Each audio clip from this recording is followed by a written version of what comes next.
Bem-vindo aqui! Hoje seguimos com os nossos vídeos sobre análise de papel, analisando os resultados do terceiro trimestre de 2021 para a EDP Energias do Brasil. Mas antes de seguirmos adiante, eu peço para você que é novo no canal, ou você que já circulou pelo canal, que considere a possibilidade da sua inscrição. Ao final do vídeo, deixe seu like se você gostou, ou até mesmo seu dislike para a gente poder melhorar os vídeos. Faça o seu comentário e aperte o sininho para receber novos vídeos, tão logo eu os tenha postado no canal. Olhando para o release de resultados da EDP, nós já podemos verificar que a companhia, durante o período, terceiro trimestre de 2021, anunciou aqui um lucro líquido de 511 milhões, tendo uma dívida de 8 bilhões e 100 aproximadamente, e um EBITDA de 1 bilhão e 24 milhões. Primeiros dados na abertura do release. Alguns detalhes aqui interessantes em relação à companhia, se você for olhar para o release dos resultados do terceiro trimestre de 2021, você vai verificar que a companhia anuncia aqui um total de ações de 606 milhões e 850 mil ações. No entanto, quando nós formos calcular e transpor para a nossa planilha para avaliação dos dados, nós vamos transpor esses 606 milhões menos esses 25 milhões que estão em tesouraria, porque ações em tesouraria não são remuneradas no pagamento de proventos. Então vai ser a relação, ou melhor, a subtração de 25, quase 26 milhões de ações em tesouraria do total de ações que a companhia possui. Aqui nos destaques do período, a considerar, deixa eu anotar aqui, a considerar, então, destaques do período, a despesa de pessoal, uma queda aqui de 2%, e aqui uma despesa de pessoal recorrente, 3,7%, onde nessa recorrente você vai olhar nessa nota número 1 que exclui. Tem algumas exclusões aqui que são feitas, que você pode olhar assim com mais detalhes. O CAPEX aqui da companhia teve um crescimento, e aqui, isso aqui é uma coisa que eu acho importante, porque aqui está a parte de investimentos. Como a gente viu, a dívida líquida da companhia é bastante considerável, então no terceiro trimestre, comparado ao terceiro trimestre de 2020, você pode ver que houve um investimento aqui significativo, indo para casa dos 32%. Se você comparar desde o início do ano, o crescimento aqui de investimentos da companhia em 41,3%. Então, um fator que eu achei bastante interessante em função da alavancagem da companhia, o crescimento da dívida e até depois, como nós veremos, o cronograma de pagamento, de amortização dessa dívida. Com relação ao lucro líquido, conforme nós havíamos visto, deixa eu limpar aqui para ficar um pouco mais claro para nós, eu quero considerar o seguinte, o lucro líquido está nessa linha que eu estou marcando aqui. Então, 510 no terceiro trimestre de 2021, e se você for considerar em relação ao terceiro trimestre de 2020, ele passa de 299 milhões, 300 milhões para 510, um crescimento no lucro líquido de 70%. Se nós considerarmos nos primeiros 9 meses do exercício, um crescimento de 67%, passando de 808 milhões para 1 bilhão e 350 milhões. Então, significa que, justamente nesse trimestre aqui, houve alguma variação aqui que pode ter sinalizado que talvez os efeitos que estejam sobre ele sejam não recorrentes. E quando nós olhamos para o lucro líquido ajustado da companhia, que então está nesta linha, você pode verificar que ele mais ou menos acompanha o crescimento ou a variação do terceiro trimestre de 2020, passando de 222 milhões para 266, um crescimento um pouco mais comedido, de 20%. Se nós considerarmos a variação dos primeiros 9 meses do ano, de 622 milhões para 827, então um crescimento também mais comedido de 32,9%. E aqui, o que chama atenção é justamente na relação da dívida líquida, que vai estar nesta linha que eu vou marcar para você aqui. Observe que a dívida líquida passou, então, quando ela era computada no terceiro trimestre de 2020, de 6 bilhões e 200 aproximadamente para 8 bilhões e 100, um crescimento de 31%. O que compensa isso é o CAPEX da companhia e a sua variação. Então a gente pode ver que existe pelo menos uma certa ligação. Se você for verificar nos primeiros 9 meses, são os mesmos valores, exatamente porque a dívida é sempre computada em relação, uma vez que na variação trimestral não tem a dívida, né? Ela é a variante ao longo do exercício. É bom a gente lembrar, eu não tinha comentado no início, mas é porque em outros vídeos eu já tinha falado sobre isso, que a EDP ela é uma companhia de geração e é uma companhia de distribuição. Quando você olha para esse Pecém aqui, isso aqui é uma termoelétrica, que é lá no Porto de Pecém, que existe lá, ela faz a transmissão ali local. Então, o que contribui para isso... E outro detalhe aqui, eu marquei transmissão, mas aqui está marcado distribuição e transmissão. Então, ela é uma companhia verticalizada, a gente precisa ter claro isso. O que acontece? O que contribuiu para essa variação do EBITDA da companhia ir de 699 para 1,1? As maiores contribuições estiveram aqui na geração hídrica, depois na termoelétrica, na distribuição, então tem um pequenininho aqui na transmissão, tendo sido a variação de quase 700 milhões para 1,1, uma variação de 60,7%, isto na variação no comparativo trimestral, terceiro trimestre de 2021 com terceiro trimestre de 2020. Na variação anual, então a gente pode ver que a contribuição hídrica está aqui, para a formação do EBITDA, que saltou de quase 2 bi para 2.900. Então, a contribuição hídrica, nós podemos verificar, a contribuição da termoelétrica, a contribuição da distribuição, que ela é bem significativa, e a contribuição da transmissão. A gente precisa lembrar que os maiores impactos em função da crise hídrica foram sobre a energia elétrica, operando várias geração e transmissão e distribuição em bandeira vermelha, o que fez elevar o preço da energia elétrica, tendo sido um dos fatores que mais contribuiu para o índice inflacionário. Então, está colocado aqui essa variação e o impacto. Observe aqui, o EBITDA foi de 1,1 bilhão e de 3 bilhões, com aumento de 60 e 49, quase 50% no trimestre e no acumulado do ano, respectivamente, que foram esses dois valores que nós vimos aqui anteriormente. No entanto, se forem expurgados desse EBITDA os efeitos não recorrentes e os efeitos não caixa, então aqui tem uma redução significativa, de 753 e 2,2, então veio de 1,1 para 753 e de 2,2, conforme nós tínhamos visto na primeira tabela aqui desse release, tendo um aumento respectivo de 30% no trimestre, comparativo trimestral, e 27,9%, então um pouco mais consistente desde o início do ano. Então é necessário expurgar esses dois efeitos da composição do EBITDA para a gente ter uma visão mais clara de como evoluiu tanto a receita quanto o lucro líquido da companhia e aqui em particular o EBITDA. Assim, com essa informação, a gente pode ter uma ideia mais clara na composição do lucro líquido. Se nós analisarmos para o trimestre, esse crescimento de 70%, maior contribuição está aqui, está no EBITDA, que fez a variação. Então, o resultado financeiro, observe aqui, tem uma redução no resultado financeiro, e o resto são os impostos e contribuição social, mas a participação minoritária que são regulares.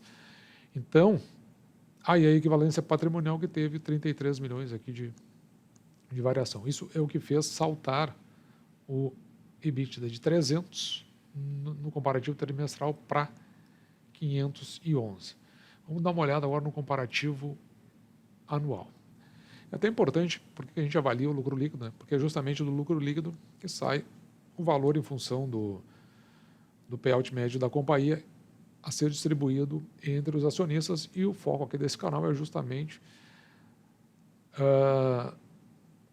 na compra daquelas ações que nos redundem em proventos para a nossa carteira.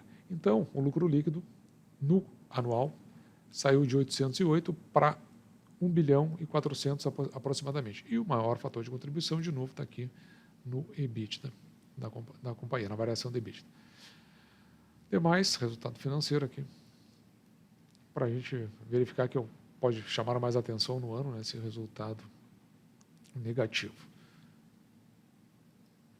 Eu não cheguei a mencionar, mas o resultado financeiro, eu acho que também não tinha mencionado em nenhuma outra apresentação de vídeo aqui do canal.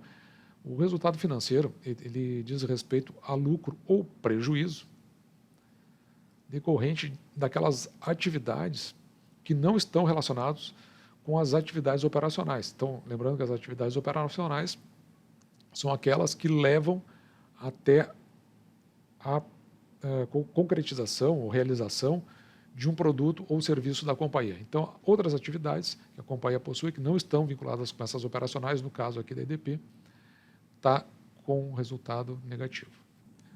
E aqui a parte que realmente interessa com relação ao lucro líquido, que é o que a gente procura, o lucro líquido ajustados pelos efeitos citados no EBITDA. Então, são os efeitos que nós citamos anteriormente, né? São efeitos não recorrentes e efeitos que não geram caixa. Portanto, o lucro líquido expurgado, esses valores, ele teria sido de 266 milhões no trimestre. Vamos botar aqui, ó. E 827 até então no acumulado do exercício, com aumentos respectivos de 20% no trimestre e 32%. Então, essa aqui fica sendo a nossa referência para quando nós formos planejar os dados ao final do vídeo. Com relação ao endividamento da companhia, a gente tinha falado da dívida líquida, mas aqui na composição da dívida bruta você pode ver da onde ela é maior aqui, ó, nas captações, e aqui na variação monetária cambial e os juros que são incidentes sobre os empréstimos já realizados. Legal aqui de ver foi esse valor aqui, ó, de amortização principal. Isso aqui achei bastante interessante. E a variação da dívida bruta passou de 9 bilhões para 9 bilhões e 800, quase 10, uma variação de 10% no comparativo anual, ou seja, de 2020 com o final do terceiro trimestre de 2021. Aqui está sendo comparado ao final do ano de 2020, que é o que se faz normalmente. Então, veja que ela variou 10% ao longo do exercício. Uma contrapartida aqui bem interessante em relação à captação, que está desse lado, é justamente a amortização. Então, entra por um lado, saindo pelo outro e mantendo ela mais ou menos dentro do equilíbrio, com uma variação muito próxima dos índices inflacionários. Com relação ao cronograma de amortização da companhia, você pode verificar aqui que ele é bem confortável até o ano de 2024, sendo a parte de longo prazo após 2025, onde tem quase a metade da dívida bruta da companhia. A variação da dívida líquida da companhia, então, é a dívida bruta menos as disponibilidades. A gente pode verificar que ela saltou aqui de 6 bilhões e 150 milhões aproximadamente para 8 bilhões e 100 aproximadamente. A relação da dívida líquida sobre o EBITDA, ela foi de 1,9 vezes e 2,0 vezes, considerando a participação em Jari, Cachoeira, etc. Mas essa alavancagem que é mostrada aqui, ela está desconsiderando um efeito aqui sobre a dívida líquida, porque se você pegar esses 8 bilhões e dividir pelo EBITDA da companhia, você vai ter uma alavancagem diferente. Vamos dar uma olhada nisso, como é que ficou. Para nós calcularmos a alavancagem, vamos considerar aqui a formação do EBITDA da companhia, 2.9.702. Então, eu queria que você me acompanhasse aqui nessa linha de raciocínio. Como nós vimos lá, a dívida líquida da companhia estava em 80 bilhões e 88 milhões. Se nós dividirmos esse valor pelo EBITDA da companhia, que é 2.972, nós vamos chegar a 2,7 de alavancagem. Então, diferentemente do que foi apresentado na alavancagem ali pela companhia. Portanto, quando você vê esse 1,9 e 2,2 vezes, nós estamos falando da dívida líquida do EBITDA em relação ao consolidado.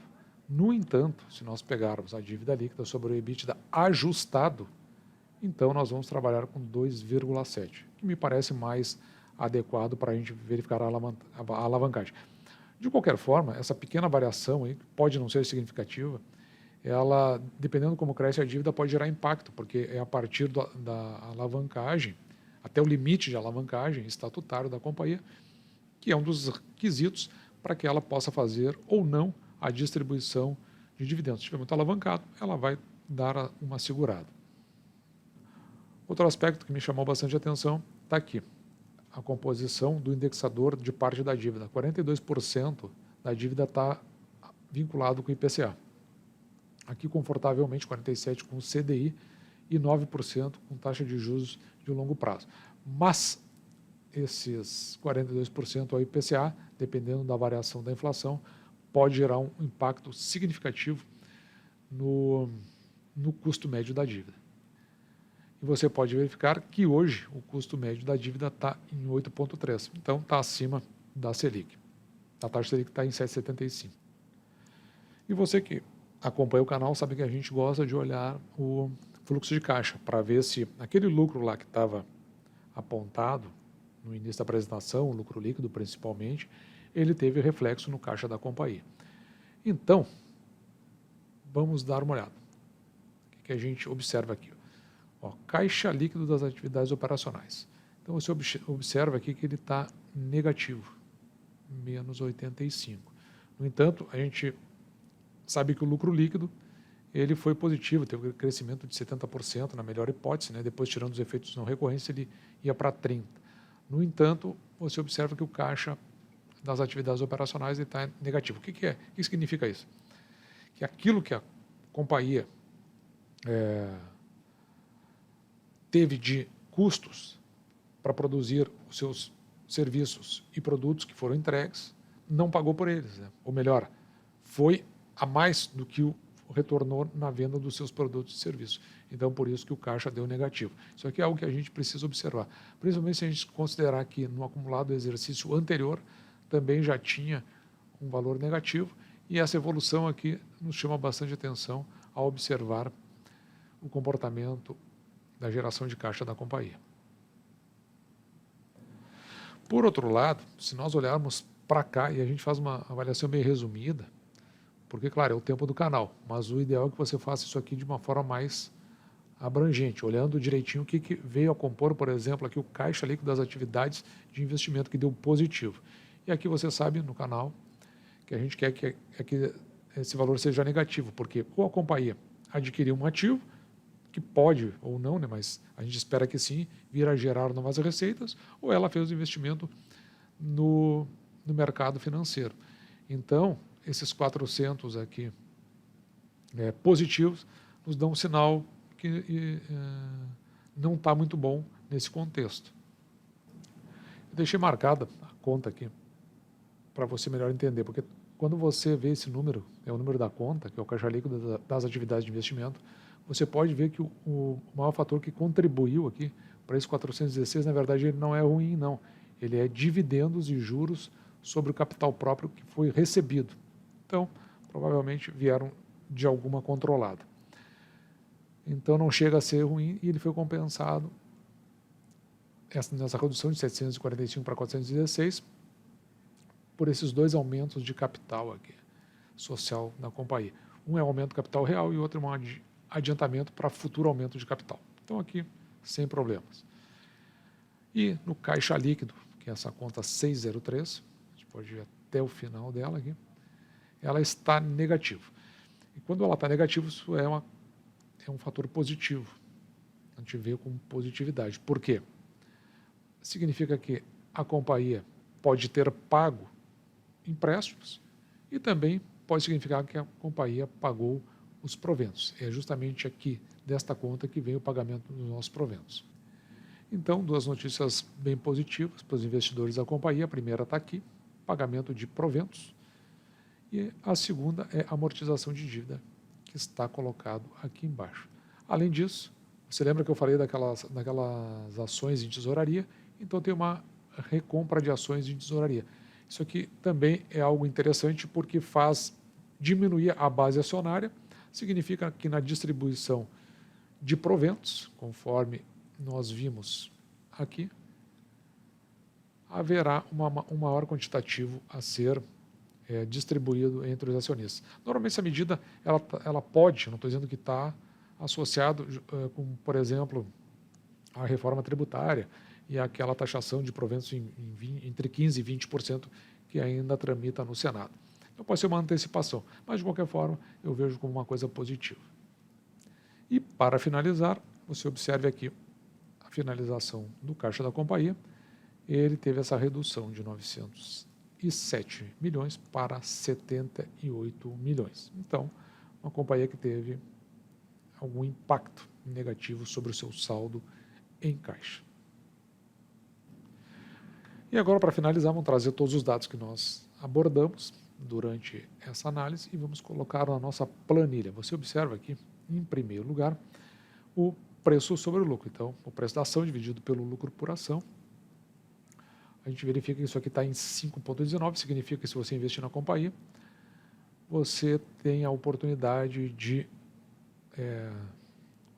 compensar o seu investimento em um prazo de aproximadamente 5 anos e 3 meses.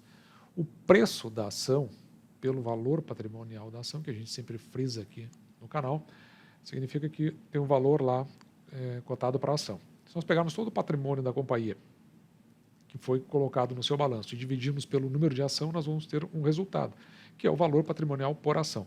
Se nós pegarmos o preço que a ação está cotada e dividirmos por esse resultado, nós vamos ter um número aqui que nos dá um indicativo, que se ele estiver abaixo de 1, significa um sinalizador de que essa ação possa estar barata. Se ele estiver acima disso, entre 1 e 2, um valor que está dentro de uma regularidade, e acima de 2 a gente pode pensar que uma ação que possa estar cotada caro no mercado. Mas ele é só um indicador, porque a gente precisa verificar todos os resultados e aquilo que nos leva a fazer uma compreensão sobre a companhia. Ela tem um payout médio aqui de 50%, o crescimento médio composto do lucro líquido da companhia em 19,84, então dá para ver que tem uma possibilidade aqui de se compreender a companhia como uma companhia de crescimento, e o crescimento da receita líquida, ela mais ou menos acompanha o crescimento do lucro líquido, e aqui a gente teria que expurgar os efeitos não recorrentes e aqueles que não geram caixa, mas estando a receita em 12%, 12,5%, realmente ela tem um crescimento interessante na variação do ano. A dívida líquida da companhia, a gente viu, 8 bilhões e 100 milhões aproximadamente, e a relação da dívida líquida pelo EBITDA em 2,7, nós vamos trabalhar com esse número, que significa que se ela utilizasse o recurso apenas para pagamento das suas dívidas, antes dos juros, impostos, depreciações e amortizações, em 2,7, quase 3 anos, ela pagaria a sua dívida. O lucro líquido projetado da companhia, segundo a nossa fonte aqui, que é o AGF, em 1 bilhão e 300 milhões ao final do exercício. O que significa isso? Que se nós pegarmos o lucro líquido da companhia, retirarmos 50% desse lucro líquido e dividirmos pelo número de ação, nós vamos ter uma projeção de quanto a companhia pode pagar em proventos, seguindo o seu regramento aí, o seu payout médio. Então, neste contexto, a gente pode estabelecer um provento segundo o projetado, que está aqui nesta linha, em R$ 1,13. Nos últimos 5 anos, a companhia pagou um provento de 63 centavos em média. Ela teve muita variação dentro do pagamento, você pode entrar nos sites aí mais indicados e ver como é que foi essa variação. Mas o que eu quero chamar a atenção aqui, que eu acho que é interessante, é que se você dividir esses 63 centavos por 6%, que é o mínimo que nós aceitamos receber em proventos, para o investimento que nós fazemos, o preço teto dos últimos 5 anos da ação, em função da média dos proventos pagos, ficaria em R$ 10,41.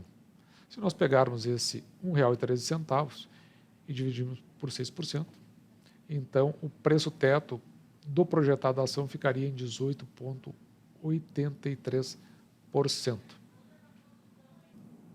No momento desse vídeo, a ação está cotada a R$ 21,05, cotação da ação. Então, aqui a gente já pode verificar, né, a relação do preço mais o comportamento dos resultados da companhia, e você pode tirar a sua conclusão, momento do seu aporte ou não, em função de tudo que nós vimos até aqui.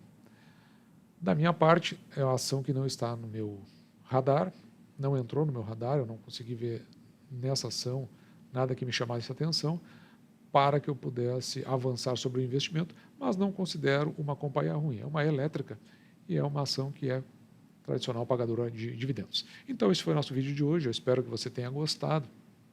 Caso você seja novo no canal ou já tenha passado pelo canal, eu peço que considere a sua inscrição. Se você gostou do vídeo, deixe seu like. Do contrário, deixe seu dislike para a gente poder compreender como está a evolução dos nossos vídeos. Deixe seu comentário se for necessário e aperte o sininho para receber novos vídeos tão logo eu os tenha postado no canal. Um grande abraço!